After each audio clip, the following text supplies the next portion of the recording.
খিন্দা বুলি ক'বলৈ গ'লে আপোনাৰ ইয়াত পানী চাপ্লাই এটা বহাইছিলোঁ। তাকে বহুত তোমাৰ 3 বছৰ মানে আগতে বনালে সেইটো, কিন্তু এতিয়ালৈকে উন্নতি হোৱা নাই। ঠিকাদাৰজন কামটো বন্ধ কৰি থৈছে। 4 জেকা ল'লে কামটো, কিন্তু আমাৰতো এইটো বন্ধ হৈ গ'ল। কিন্তু ৱাটাৰ চুটো আমাৰ লাগিছিলে, আমাৰ বিশুদ্ধ পানী পোৱা নাই ভালকৈ। পানীটো ৱাটাৰ চুলে গোটেইখন বহিলেই, কিন্তু ইয়াত পানী কামটো হোৱা নাই, স্পষ্টকৈ হৈ পৰা নাই। ইয়াত পানী ঠাই ইয়াত গোটেই জাবৰ জোঁথৰ নধৰা হৈ গ'ল, বন গজি গৈছে। তেনেকৈ নহ'ব। আমাৰ দাবী জনাইছোঁ যে মুখ্যমন্ত্ৰীলৈ আমাৰ এই ৱাটাৰ চাপ্লাইটো লাগে, বিশুদ্ধ পানী আৰু প্ৰয়োজনীয়। বিশুদ্ধ পানী পোৱা নাই ৰাইজে, গাঁৱৰ ৰাইজৰ চবৰে কষ্ট হৈছে। এইটো ৱাটাৰ চাপ্লাইটো কোনে বনাইছিল জানে নেকি? আমাৰ এইটো ৱাটাৰ চাপ্লাই কাজিৰঙা ফেক্টৰী আপোনাৰ ঠিকাদাৰ লৈছিলে। মালিকজনৰ নামটো অকণমান পাহৰিছোঁ। ঠিকাদাৰজনৰ নাম আছিলে কিবা এটা আছিলে, অলপ পাহৰিছোঁ। কিন্তু কাজিৰঙা ফেক্টৰীৰ মালিকে হয়, কাজিৰঙা ফেক্টৰীৰ মালিকে লৈছিলে।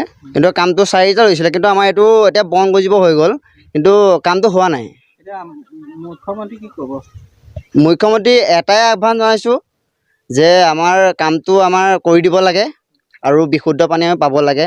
মুখ্যমন্ত্ৰীলৈ সেইটো আমাৰ দাবী। বাকীবিলাক ঠাইত পানী পাই আছে, বাকীবিলাক তোমাৰ ৰাংচেলি বিহালী গোটেইখনতে হৈ গ'ল, কিন্তু আমাৰ বৰৈগুৰি বটিয়ামাৰি আমাৰ বহুতো ভিতৰীয়া আমাৰ অঞ্চলত এতিয়ালৈকে বিশুদ্ধ পানী পোৱা নাই। 3 বছৰে ৱাটাৰ চাপ্লাইটো আমাৰ ইয়াত বৰৈগুৰি গাঁৱত বহিছিলে বা বনাইছিলে। তেতিয়া যিজনে ঠিকা লৈছিলে তেখেতে আজি 3 বছৰ হ'ল সম্পূৰ্ণ কৰিব পৰা নাই। যিহেতু মানে কিবা অসুবিধা হ'ব পাৰে তেখেতৰ, কিন্তু আজি 3 বছৰ বেলেগত দেখিছোঁ সম্পূৰ্ণ হৈ ৱাটাৰ চাপ্লাই অলৰেডি পানী ৰাইজে পাই আছে। আমাৰ ইয়াত কিন্তু এতিয়ালৈকে সম্পূৰ্ণ হোৱা নাই। মুখ্যমন্ত্ৰীক অনুৰোধ জনাইছোঁ, আমাৰ এই কামটো সোনকালে ডিপাৰ্টমেণ্টৰ ফালৰ পৰা কৈ কামটো কৰিব লাগে। আপোনালোকৰ ইয়াত বিশুদ্ধ পানী দৰকাৰ নেকি? বহুতেই দৰকাৰ। আমাৰ বৰৈ গাঁৱৰ ৰাইজে একদম পানী প্ৰব্লেমত আছে। পানী দৰকাৰ হয়। আজি 3 বছৰ কমপ্লিট নকৰিলে ন? 3 বছৰ সম্পূৰ্ণ হোৱা নাই। এইটো কোনে লৈছিল আপুনি জানে নেকি?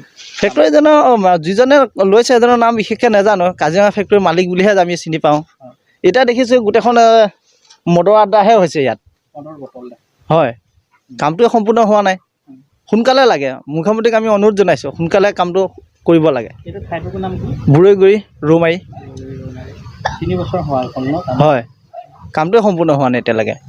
মাননীয় মুখ্যমন্ত্ৰীক কিবা আহ্বান জনাব নেকি? অনুৰোধ জনাইছোঁ, সোনকালে কামটো হ'ব লাগে আৰু আমি বিশুদ্ধ পানীটো পাব লাগে। বিশুদ্ধ পানীৰ কাৰণে আমাৰ ইয়াত ৱাটাৰ চাপ্লাই দিছিলে। এতিয়া 3 বছৰ দিন হৈ গ'ল, একো তেনেকৈয়ে পৰি আছে। কোনো আমাৰ ঠিকাদাৰ কামখিনি মানে সম্পূৰ্ণ ক্লিয়াৰ নকৰিলে।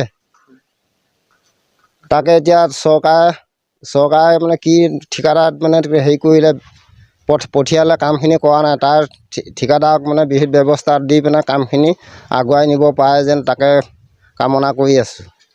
বাকীবিলাকততো পানী পাই আছে। বিহালী বাকীবিলাকত চবতে পানী পাই আছে। আমাৰ 4টা ৰাংচালি দলনিত এটা, ৰাংচালিত এটা, আমাৰ এই বৰৈগুৰি এটা আৰু নতুন ৰৌমাৰীত এটা, এই 4টাত এইজন ঠিকাদাৰে পাইছিলে বুলি কোৱা শুনিছোঁ, কিন্তু কামখিনি ক্লিয়াৰ হোৱা নাই। কাম ক্লিয়াৰ কৰা নাই। এই 3 বছৰ হৈ গ'ল, এনেই পৰি আছে। বনাই পেলাই এনেকৈ পেলাই থ'লে কিবা কাম আহিব জানো? আমাৰ পানী দৰকাৰী। এই আমাৰ পানী দামকল কিবাকিবি কুঁৱাৰ পানী এতিয়া খৰালিমহীয়া শুকাই যায়। আমাক পানী জৰুৰী কাম আছিলে। অসমৰ মাননীয় মুখ্যমন্ত্ৰীক কিবা আহ্বান জনাব? মুখ্যমন্ত্ৰীলৈ সেই ঠিকাদাৰৰ ওপৰত বিহিত ব্যৱস্থা কৰি আমাৰ কামটো যে সোনকালে আগবঢ়াই নিয়ে তাকে আমি কামনা কৰিছোঁ। আমাৰ বৰৈগুৰি ৰৌমাৰী। 3 বছৰ আগতেই কাম হ'ল, এতিয়ালৈকে কামটো ক্লিয়াৰ হোৱা নাই।